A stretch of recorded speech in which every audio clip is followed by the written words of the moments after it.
नमस्कार दोस्तों, मैं हूं आपका अंकित मिश्रा और आप सभी का स्वागत करता हूं अमर ज्योति प्राइम के ऑनलाइन लर्निंग प्लेटफॉर्म पे।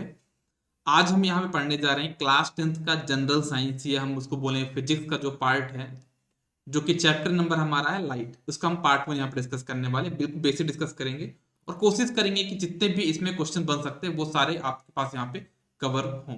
तो चलिए विदाउट एनी डिले अगर हम बात करें लाइट के बारे में, तो लाइट का जो मेन सोर्स हम बोलेंगे ना, वो है सन, है ना। सन हमको लाइट प्रोवाइड करता है। तो अगर हम बात करिए तो नेचुरल सोर्स हो गया। अगर हम बात करें आर्टिफिशियल लाइट की, तो उसके बारे में हम सारी चीज देखेंगे। ठीक है, तो चलो इसको स्टार्ट करते हैं। देखो, अगर हम बात करते हैं यहाँ पे ये लाइट आप देख पा रहे हो, है ना। जैसे ये एक रूम है ना। इसमें अगर हम बात करें तो हमारे जो सोर्स ऑफ लाइट वो एक लैंप लगा हुआ है, जो कि एक आर्टिफिशियल सोर्स ऑफ लाइट है ना, जो कि एक इलेक्ट्रिक बल्ब है। एक्चुअली लाइट भी एक एनर्जी का फॉर्म होता है ना, क्योंकि आप जो बल्ब है उसको आप कौन सी एनर्जी देते हो? इलेक्ट्रिकल एनर्जी, है ना। वो उसको किस में कन्वर्ट देता है? आपका लाइट एनर्जी में कन्वर्ट कर देता है। तो आपको ये बात पता ना कि एनर्जी कभी भी वेस्ट नहीं होती, कभी भी उसको क्रिएट नहीं किया जा सकता ना, उसको डिस्ट्रॉय किया जा सकता, बस उसको one form to another form convert किया जा सकता है। तो बस वही चीज यहाँ पे भी हो रही है। इलेक्ट्रिकल एनर्जी आई होगी लैंप के अंदर, लैंप किस में कन्वर्ट हो गई आपकी? वो लाइट एनर्जी में कन्वर्ट हो गई। अब जैसे यहाँ पे लाइट निकली लैंप के थ्रू और वो कंप्यूटर पे गई, इसको बोलते हैं इंसिडेंट। किसी भी ऑब्जेक्ट पे लाइट आना उसको बोलते हैं इंसिडेंट, और उससे रिफ्लेक्ट होकर निकल जाती है, उसको बोलते हैं reflected light.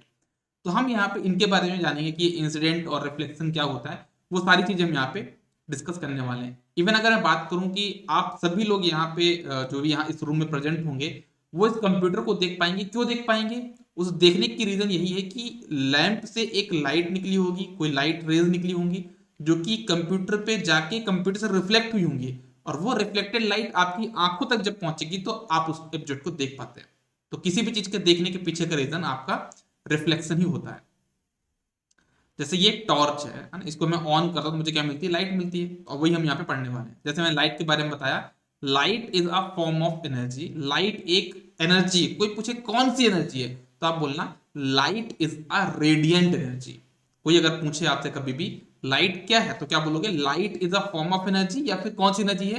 Light is a radiant energy that produces the sensation of vision. मतलब जिसके थ्रू हम चीजों को देख सकते हैं। लाइट एक ऐसी एनर्जी है जिसके थ्रू हम चीजों को देख सकते हैं। या फिर हम इसकी डिफिनेशन को ऐसा बोल सकते हैं, light is a form of radiant energy that produces sensation upon human eyes. जो मतलब जिसकी जो ह्यूमन आइज सेंस कर पाता है। आपकी आंखें जिस भी चीज को सेंस कर पाती हैं वो लाइट है। आपके कान, आपकी ईयर्स जिस भी चीज को सेंस कर पाते हैं वो साउंड है। Sound is also form of energy. जो मैं बोल रहा हूं वो एक साउंड है, राइट। और उसको आपके ईयर सेंस कर पाते हैं, ना कि आईज। मैं फिर से बोल रहा हूं, मैं जो बात कर रहा हूं उसके आप उसको कौन सेंस कर पाता है? आपके ईयर्स, नॉट आईज। आपकी आंखें सेंस नहीं, आपकी आंखें सुन पा रही है क्या? नहीं सुन पा रही ना। तो जो भी मैं बात कर रहा हूं उसकी फ्रीक्वेंसी आपकी इस ऑडिबल रे, मतलब उसकी फ्रीक्वेंसी आपकी इस विजिबल रे स्पेक्ट्रम में नहीं होगी।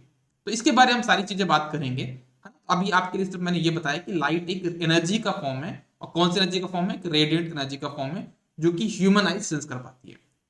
अगर हम बात करें यहाँ पे लाइट के बारे में ही, तो दो तरीके से हम यहाँ पे प्रोपोगेशन कर सकते हैं। लाइट हमारी ट्रेवल कर सकती है। एक हमारा होता है क्या, जैसे इस रूम में देखो, बाहर कहीं सन होगा, है ना, उससे लाइट आ रही है, एक बिल्कुल सीधे पाथ में आ रही है। सन से डायरेक्ट लाइट कहां पे आ रही है? इसकी कॉपी में आ रही है। इसको हम बोलते हैं आपका रेक्टिलिनियर प्रोपोगेशन। ठीक है ना। मतलब यहाँ पे जो सन लाइट आती है ना, वो मतलब डायरेक्ट पाथ होता, बीच में कहीं ऐसा नहीं हो कि रिफ्लेक्शन वगैरह कुछ भी नहीं होगा। डायरेक्ट सन से लाइट यहां तक पहुंच रही है, ऑब्जेक्ट तक पहुंच रही है। इसको बोलते हैं रेक्टिलिनियर प्रोपोगेशन। एक होता है रिफ्लेक्शन ऑफ लाइट, जो मैंने आपको थोड़ी देर पहले बताया था कंप्यूटर के लिए। क्या होता है इसमें? जैसे एक यहाँ पे मिरर होगा, यहाँ पे इंसिडेंट रेज होगा, ठीक है। मतलब जो भी रेज आती हैं, वो जो भी सनलाइट कहीं से भी लाइट आई होगी या फिर लैंप के थ्रू लाइट आई होगी, तो लाइट आएगी। जैसे पी और क्यू, ये आपकी हो गई इंसिडेंट रे। मतलब इस मिरर पे टकराएंगी और टकराने के बाद कहाँ चली जाएंगी? ये रिफ्लेक्ट हो जाएंगी। तो इसको हम बोलते हैं पी क्यू को इंसिडेंट रे, और आर क्यू को हम बोलते हैं रिफ्लेक्टेड रे। अब एक चीज समझना, यहाँ पे होता है नॉर्मल। नॉर्मल क्या होता है कि जैसे ये मेरा ओपेक सरफेस है जो मिरर है, इस पे अगर मैं एक नॉर्मल कर दूं, नॉर्मल जैसे कि 90 डिग्री का एक एंगल बना दूं, किस पॉइंट पे, जहां पे इंसिडेंट रे और रिफ्लेक्टेड रे आपस में मिल रहे हैं, अगर वहां पे मैं नॉर्मल ड्रॉ कर दूं तो ऐसा कुछ होगा, इसको हम बोलते हैं नॉर्मल।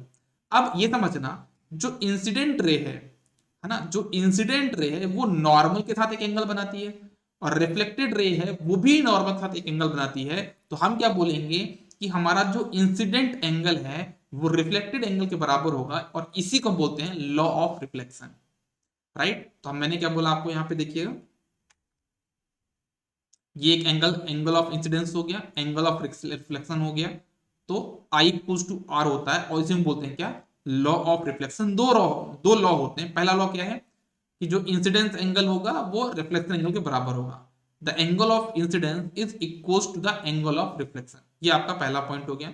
दूसरा पॉइंट होता है कि आपका जो इंसिडेंट रे है, रिफ्लेक्टेड रे है, और जो पॉइंट है जहां पे इंसिडेंट रे और रिफ्लेक्टेड रे मिल रहे हैं और नॉर्मल मिल रहे हैं, वो तीनों के तीनों एक ही प्लेन पे होते हैं। The incident ray, the normal to the mirror at the point of incidence and the reflected ray all lie in the same plane. Okay, अब हम बात करते हैं कि हम एक प्लेन मिरर कैसे बनाएंगे। प्लेन मिरर बनाने के लिए क्या करना होगा, कोई आप ग्लास लेना होगा, और इस ग्लास पे आपको एक सिल्वरिंग करनी होगी, ठीक है ना। आपने मिरर पे देखा होगा सिल्वरिंग कर देते हैं, तो हमको जो सामने साइड होगा हमको क्या बोलते हैं उसको, आपका, ये हमारा प्लेन मिरर बन चुका है, ठीक है ना। इसको बोलते हैं रिफ्लेक्टिंग सरफेस। मतलब अगर हम देखें इस मिरर की बात, तो एक तरफ हमने क्या करी, सिल्वरिंग करी, मतलब पेंट किया, उसको हम बोलते हैं ओपेक सरफेस, और जो दूसरा साइड होगा उसको बोलते हैं रिफ्लेक्टिंग सरफेस। मतलब मिरर के दो सरफेस होंगे, रिफ्लेक्टिंग सरफेस मतलब जहां पे आप अपना चेहरा देखते हो, वो रिफ्लेक्टिंग सरफेस हो गया, और उसके पीछे का जो सरफेस हो जहां पे हम कुछ पेंट वगैरह करते हैं, जिसको हम बोलते हैं सिल्वरिंग करना, है ना, तो वो आपका क्या होगा, वो आपका हो जाएगा आपका ओपेक सरफेस।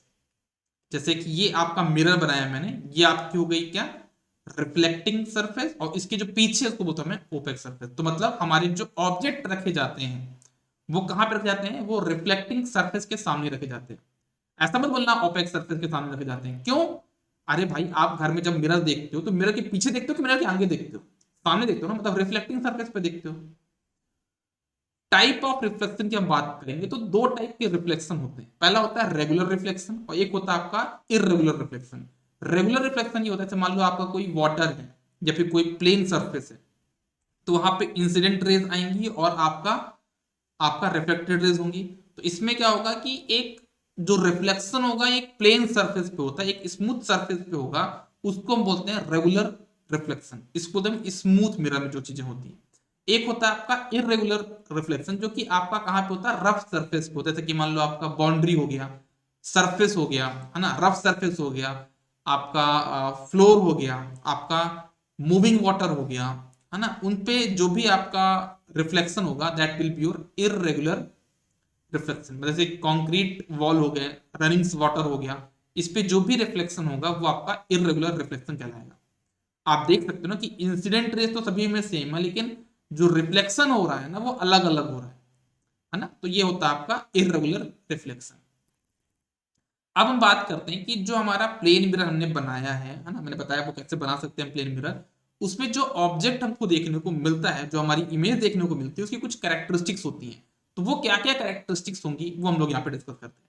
पहला पॉइंट तो ये है कि हमारा जो इमेज फॉर्म होता है, जो हमारा इमेज देखने को मिलता है in plane mirror, that is always erect. Erect मतलब वो सीधा होगा, and of the same size of the object, मतलब जितना आपका एक्चुअल साइज है उतना ही साइज आपको वहां पे देखने को मिलेगा in case of plane mirror.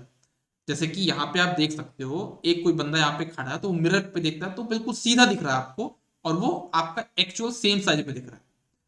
अगर हम सेकेंड प्रॉपर्टी के बारे में बात करें तो इसमें क्या होगा कि image is at the same distance behind the mirror as the object is in front of it.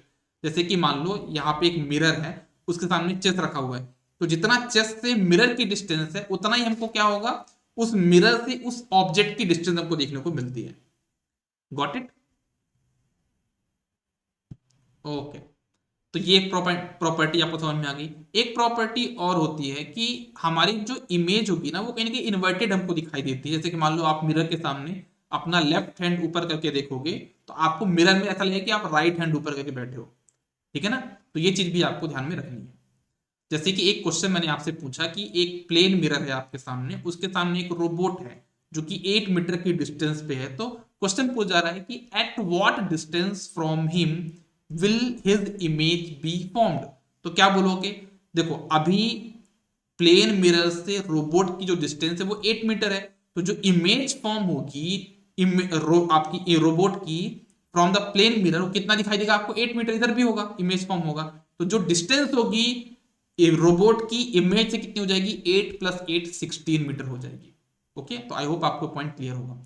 अगर अब मैं ऐसा बोलूं कि रोबोट को मैं 2 मीटर पास में ले आता हूं, तो जब 2 मीटर पास में आ जाएगा तो यहां पे रोबोट से सरफेस की जो डिस्टेंस है जो मिरर उसकी से कितनी हो जाएगी? 6। तो उधर भी कितनी होगी? 6। तो 6 प्लस 6 कितना हो जाएगा आपके पास यहाँ पे? 12 metre. Image is formed at a distance of, मतलब जो डिस्टेंस होगी इमेज की ऑब्जेक्ट के साथ कितना होगा? 12 मीटर होगा। बहुत सिंपल कॉन्सेप्ट था। अब हम बात करते हैं स्फेरिकल मिरर। अभी तक मैंने आपको बारे में किसके बारे में बताया? आपका प्लेन मिरर के बारे में। अब मैं बात करने वाला हूं यहाँ पे स्फेरिकल मिरर के बारे में। स्फेरिकल मिरर मेरे पास दो टाइप के होते हैं, एक होता है कॉन्वेक्स मिरर, एक होता है कॉनकेव मिरर। अब इसमें थोड़ा सा आपको समझना होगा, तो मतलब एक काम करता हूं, मैं एक स्फेयर ले आता हूं। ये एक स्फेयर हो गया। अब मैं क्या करता हूं, इसको यहां से कट करता हूं। देखना इधर से, मैं अभी कॉनकेव की बात कर रहा हूं, ये है ना, इधर मैं राइट साइड से कट करता हूं ये। अब मैं क्या करता हूं, कट करने के बाद जो रेड वाला पार्ट है ना, जो रेड दिख रहा है, इसको बोलता हूं कि पेंट करना, सिल्वरिंग करना। तो इसके बाहर साइड में सिल्वरिंग कर देता हूं, अंदर साइड यहाँ पे क्या? रिफ्लेक्टिंग सरफेस है। समझ में आया क्या बोला मैंने? आपके इस लेंस को मैंने साइड से यहां से काटा, इस फेयर को साइड से काटा, तो ऐसा कुछ दिखाई देगा। और ये वाली जो सरफेस बनेगी जो इस तरफ की होगी, वो आपका क्या हो जाएगा? रिफ्लेक्टिंग। और जो रेड कलर का वो आपका हो जाएगा जहां पे आपको पेंट करना है। ठीक है, इसको होता है कॉनकेव।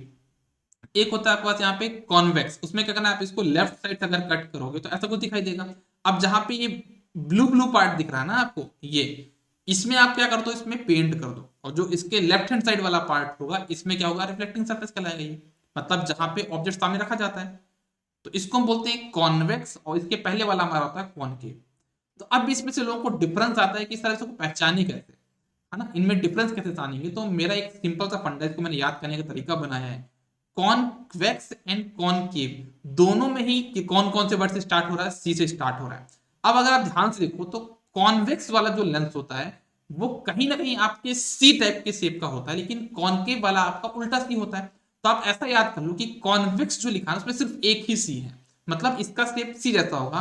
कॉनकेव में दो सी है, एक सी ONCA, मतलब दो सी दिए रहे, सीख दे रहे हैं, मतलब इसका शेप कैसा होगा? उल्टा सी के जैसा होगा।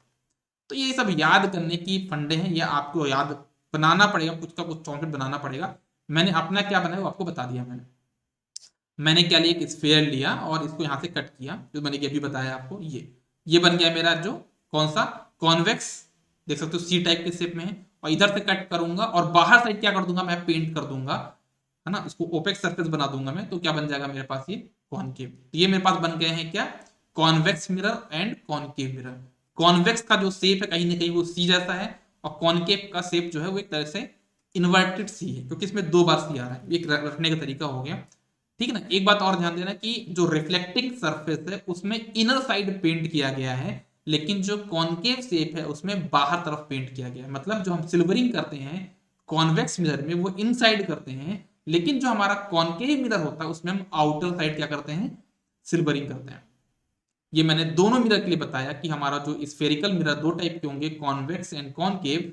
उनमें कौन सा आपका ओपेक सरफेस होगा और कौन सा आपका रिफ्लेक्टिंग सरफेस होगा, आप यहाँ पे क्लियरली देख सकते हैं। चलिए, जैसे अगर बात करूं मैं कॉन्वेक्स मिरर में रिफ्लेक्टिंग, मैंने आपको पहले ही बताया कि जो हमारी रेज आएंगी वो रिफ्लेक्टिंग रेज के सामने आएंगी, रिफ्लेक्टिंग सरफेस के सामने आएंगी। क्योंकि आप ये भी देखते हो कि आपके घर पे जो भी मिरर होगा तो आप सामने कहां पे खड़े होते हो? रिफ्लेक्टिंग सरफेस के सामने ही खड़े होते हो ना। तो बस वही चीज यहाँ पे भी हो गई। तो जैसे यहां से रेज आती हैं कहां पे? कॉन्वेक्स मिरर में, और लाइट टकरा के ऐसी हो जाती है। तो मतलब लाइट यहाँ पे डाइवर्ज हो रही है कि आपका कन्वर्ज हो रही है? तो आपकी लाइट यहाँ पे डाइवर्जिंग है, इस वजह से हम इसको डाइवर्जिंग मिरर भी बोलते हैं। कॉन्वेक्स मिरर में जो लाइट आती है, जो रेज आती है, वो कहीं ना कहीं डाइवर्ज हो जाती है, फैल जाती है, इसको हम बोलते हैं क्या? Diverging mirror. वैसे ही जो हमारा कॉनकेव मिरर होता है, तो यहाँ पे जो लाइट आएंगी ना वो ऐसा लगता है कि वो टकरा जाती है आपस में, मतलब पास पास में आती है, इसको बोलते हैं कन्वर्जिंग मिरर, मतलब सिकुड़ना, कन्वर्ज होना। कुछ कॉमन टर्म्स के बारे में बात करेंगे हम यहाँ पे, जो कि बहुत ज्यादा इंपॉर्टेंट और आगे चल के बहुत ज्यादा यूज होने वाले हैं, इनको ध्यान से समझिएगा। जैसे एक हमारा होता है, एक मेरे यहाँ पे ट्रांसपेरेंट स्फीयर लिया है ना, मैंने एक ट्रांसपेरेंट स्फीयर लिया और इस टाइप का मैं यहाँ पे इसको लेंस बना सकता हूँ। और जो बीच में देखो, इधर जो लेफ्ट वाला पार्ट जो बना रहा हूं मैं, वो बनता है आपका कॉन्वेक्स, और जो लेंस का राइट साइड का पार्ट है वो आपका है कॉनकेव। ठीक है ना। और इसमें देखो जो ये स्फीयर है, इसका कहीं ना कहीं एक सेंटर होगा, नहीं होगा स्फीयर का? बिल्कुल होगा। इस सेंटर को मैं बोलता हूं सेंटर ऑफ कर्वेचर। इसको मैं क्या बोलता हूं? Centre of curvature. तो क्या होता है ये? The centre of curvature of a mirror is the centre of the sphere of which the mirror is a part. मतलब कि किसी भी लेंस का अगर हम बात करें, हमारा जो सेंटर ऑफ कर्वेचर होगा वो क्या होगा कि वो उस स्फीयर का सेंटर होगा जिसका वो लेंस उसका पार्ट है। एक बार डिफिनेशन आप एक बार और पढ़ सकते हैं। The centre of curvature of a mirror is the centre of the sphere of which the mirror is a part. Okay, जैसे ये बताया मैंने, ये सी बन गया आपका सेंटर ऑफ कर्वेचर बन चुका। अब बात होती है पोल की। तो जो लेंस है ना, उसकी जो जियोमेट्रिक जो सेंटर होगा है ना, स्फेरिकल सरफेस का of mirror is known as pole of the mirror. The geometric centre of the spherical surface of the mirror is called the pole of the mirror. आप डायग्राम में देख सकते हो कि मैंने जो मेरा मिरर है उसके सेंटर पे पी पॉइंट पे मैंने यहाँ पे पी पोल। फिर होता है प्रिंसिपल एक्सिस, मतलब आपका सेंटर से पोल को मिलाने वाली जो लाइन है, सेंटर ऑफ कर्वेचर से पोल को जो मिलाने वाली लाइन है, उसको हम बोलते हैं principal axis. That means it is a straight line joining the pole of the mirror to its centre of curvature. Very good. एक होता है रेडियस ऑफ कर्वेचर, मतलब रेडियस ऑफ कर्वेचर क्या होता है कि जो आपका स्फीयर आपने बनाया था ना, उसका रेडियस, मतलब कुल मिला के जो यहाँ पे डायग्राम आप देख सकते हो, उसमें सी से लेके पी तक की जो डिस्टेंस होती है, उसी को हम बोलते हैं आपकी क्या? Radius of curvature. The radius of the curvature of mirror is the radius of the sphere of which the mirror is a part. तो मतलब जो यहाँ पे रेड क्लास जो बनाया मैंने, सी से पी की जो डिस्टेंस है, उसको हम बोलते हैं आपका radius of curvature. I hope आपको पॉइंट्स क्लियर होंगे। एक होता है आपका प्रिंसिपल फोकस। एक काम करता हूं, सबसे पहले मैं यहाँ पे कॉनकेव मिरर के बारे में बताऊंगा, कॉन्वेक्स के बारे में बाद में बताऊंगा। ऐसा क्यों बता रहा हूं मैं? क्योंकि थोड़ा सा आपको चीजें समझनी पड़ेंगी। कॉन्वेक्स में थोड़ा सा आपको डिफिकल्ट होगा समझने के लिए, उसको भी बताऊंगा मैं, ऑब्वियसली बताऊंगा, लेकिन सबसे पहले मैं किसके बारे में बता रहा हूँ? कॉनकेव मिरर के बारे में, क्योंकि इसमें थोड़ा सा आपको आसानियत होगी। जैसे मैंने एक यहाँ पे कॉनकेव मिरर ले लिया, ठीक है। ये आप देख सकते हो कॉनकेव मिरर ना, समझ सकते हो कॉनकेव, इसमें दो बार सी आया है, मतलब इसको अपन ने इन्वर्टेड सी बना दिया। ये आपका क्या है? सेंटर ऑफ कर्वेचर आप देख सकते हो, और ये आपका पोल हो गया। ये लाइन मैंने यहाँ पे ड्रॉ कर दी, ये हो गई मेरे क्या? Principal axis. ओके, अब ध्यान से समझिएगा। अब मान लो कोई भी रेज मेरे पास आती है जो कि इंसिडेंट रेज है ना, रिफ्लेक्टिंग सरफेस पे टकरा रही हैं, और जब टकराएंगी तो वो आपस में वापस आएंगी, क्योंकि मिरर है ना, तो वापस आएगी। तो जो वापस आएगी, रिफ्लेक्ट होगी वो लाइट। ये तो अभी इंसिडेंट रेस थी जो येलो कलर से बनाया मैंने। और जब ये रिफ्लेक्ट होंगी तो ये क्या करेंगी? आपकी प्रिंसिपल एक्सिस को, ध्यान समझना, ये जितनी भी इंसिडेंट रेज हैं, जब ये रिफ्लेक्ट होंगी तो ये प्रिंसिपल एक्सिस को किसी एक पॉइंट पे कट करेंगी। देखो, ये सारी रेज प्रिंसिपल एक्सिस को किसी एक पॉइंट पे कट कर रही हैं, उसी को हम बोलते हैं प्रिंसिपल फोकस। आई होप आपको पॉइंट क्लियर होगा। समझ में आया क्या बोला मैंने? कि ये किसी एक पॉइंट पे कट करेंगे, उसी पॉइंट को बोलता मैं आपका प्रिंसिपल फोकस। अच्छा, मुझे ये बताओ कि आपके पास यहाँ पे कौन सा मिरर है? यहाँ पे आपके पास कॉनकेव मिरर है। मिरर के सामने आपने क्या रखा है? कोई ऑब्जेक्ट रखा होगा जहां से आपकी रेज आ रही है। और जो फोकस है वो क्या मिरर के सामने नहीं बन रहा है? क्या बन रहा है? तो मुझे बताओ, जो फोकस है वो रियल है कि इमेजनरी है? ये फोकस यहाँ पे बन रहा है, वो रियल इमेज है कि फोकस मतलब आपका इमेजनरी इमेज है या वर्चुअल इमेज है? तो रियल इमेज है ना। अगर ये फोकस पॉइंट मिरर के अपोजिट साइड में बनता, मतलब जहां पे ओपेक सरफेस है उसको एक्सपांड करने पे बनता, उसको हम बोलते हैं आपका वर्चुअल इमेज। लेकिन यहाँ पे हमारा जो फोकस बन रहा है वो कैसा बन रहा है आपका? वो हमारा जो फोकस बन रहा है that is a real focus. यहाँ पे लिखा भी है मैंने, a concave mirror, the reflected rays meet at a point F on the principal axis, this point is called as focus of the concave mirror. Convex mirror में क्या होगा? इसको भी देख लो। ये मेरा कॉन्वेक्स मिरर हो गया, यहाँ पे इंसिडेंट रेज होंगी, ये देखना, ये मेरे इंसिडेंट रेज आई और ये ऐसे चली जाएंगे। लेकिन कभी भी अगर ध्यान से देखो तो ये कभी इसको कट करेंगी क्या कहीं पे, प्रिंसिपल एक्सिस को नहीं कर रही है। तो मुझे क्या करना होगा, इनको ओपेक सरफेस के साइड पे एक्सपांड करना होगा, जो रिफ्लेक्टेड रेज है। तो ये मैंने एक्सपांड किया। अब देखो ये क्या प्रिंसिपल एक्सिस को कट कर रही है, क्या कर रही है, अब इसको बोलता हूं मैं आपका क्या, फोकस, प्रिंसिपल फोकस। तो इसलिए मैंने बोला कि कॉन्वेक्स मिरर बताऊंगा, लेकिन बाद में बताया मैंने, क्योंकि कॉन्वेक्स मिरर में जो प्रिंसिपल फोकस होगा वो वर्चुअल होगा, वहां पे क्या था, रियल था। कॉनकेव मिरर में जो फोकस बन रहा है that is the real part, लेकिन कॉन्वेक्स मिरर में जो आपका फोकस बनेगा that is your imaginary part या फिर वर्चुअल पार्ट। तो लिखा भी है मैंने यहां पे, a convex mirror, the reflected rays do not meet a point at any point, but the appears to come from a point F on the principal axis behind the mirror. This point is called the focus of the convex mirror. इसको बोलता मैं, जो concave में था वो real focus था, ये आपका वर्चुअल फोकस है। एक होता है फोकल लेंथ। अब मैं क्या बोलूंगा, पोल से लेके प्रिंसिपल फोकस तक की जो डिस्टेंस है उसको हम बोलते हैं focal length. The distance of the focus from the pole of the mirror is called as the focal length of the mirror. तो ये जो डिस्टेंस है ना, आप ऊपर वाले डायग्राम में देख सकते हो, ये होती है हमारी क्या, फोकल लेंथ है। अच्छा एक बात और बता दूं मैं, कि जो भी डिस्टेंस फोकल लेंथ मतलब फोकस से लेके प्रिंसिपल फोकस से लेके पोल के बीच की होती है वो फोकल लेंथ हो गया, और वही डिस्टेंस क्या होती है, सेंटर ऑफ कर्वेचर से फोकस की होती है। मतलब मैं क्या बोल सकता हूं कि जो मेरा फोकल लेंथ है वो क्या होगा, फोकल लेंथ का डबल होता है मेरा क्या, प्रिंसिपल रेडियस, राइट। देखना आप लोग यहाँ पे, जो रेडियस होती है मेरी उसका हाफ क्या होगा, मेरा प्रिंसिपल फोकस होगा, या फिर जो रेडियस होगी वो फोकल लेंथ का डबल होगा। ऐसे बहुत सारे क्वेश्चन बने हुए हैं, देख सकते हो यहाँ पे आपसे पूछा है कि रेडियस ऑफ कर्वेचर आपको दिया 32 सेंटीमीटर, ठीक है, मतलब रेडियस आपको दिया है, फोकल लेंथ कितना होगा। क्वेश्चन पढ़ना ही नहीं, तुरंत आपको बोलना है 32 डिवाइड बाय 2 कितना हो जाएगा, 16। आंसर कितना हो जाएगा आपके पास यहाँ पे, 16। ओके, फिर अगर हम बात करें यहाँ पे अगेन इस क्वेश्चन में क्या दिया आपको, फोकल लेंथ दिया 20, रेडियस ऑफ कर्वेचर कितना होगा, फोकल लेंथ का डबल होगा, तो 20 दूरी 40, 40 आपका आंसर होगा। देख लो, radius of curvature of spherical mirror 40 centimetre, कितना आसान था। तो आई होप आपको वीडियो अच्छा लगा होगा, ठीक है। आपको वीडियो कैसा लगा ये कमेंट सेक्शन में जरूर बताइएगा, और यहाँ पे आपको मैं जो प्रोवाइड कर रहा हूँ वो कहीं ना कहीं क्वालिटी कंटेंट है, तो आप लोग इसकी रिस्पेक्ट कीजिए, और इसको जितना ज्यादा आप शेयर कर सकते हैं अपने दोस्तों के बीच में वो जरूर करिएगा। मिलते हैं हम अपने नेक्स्ट पार्ट में, जिसमें हम इसके बारे में और भी चीजों को एक्सप्लोर करेंगे। Good day, all the best.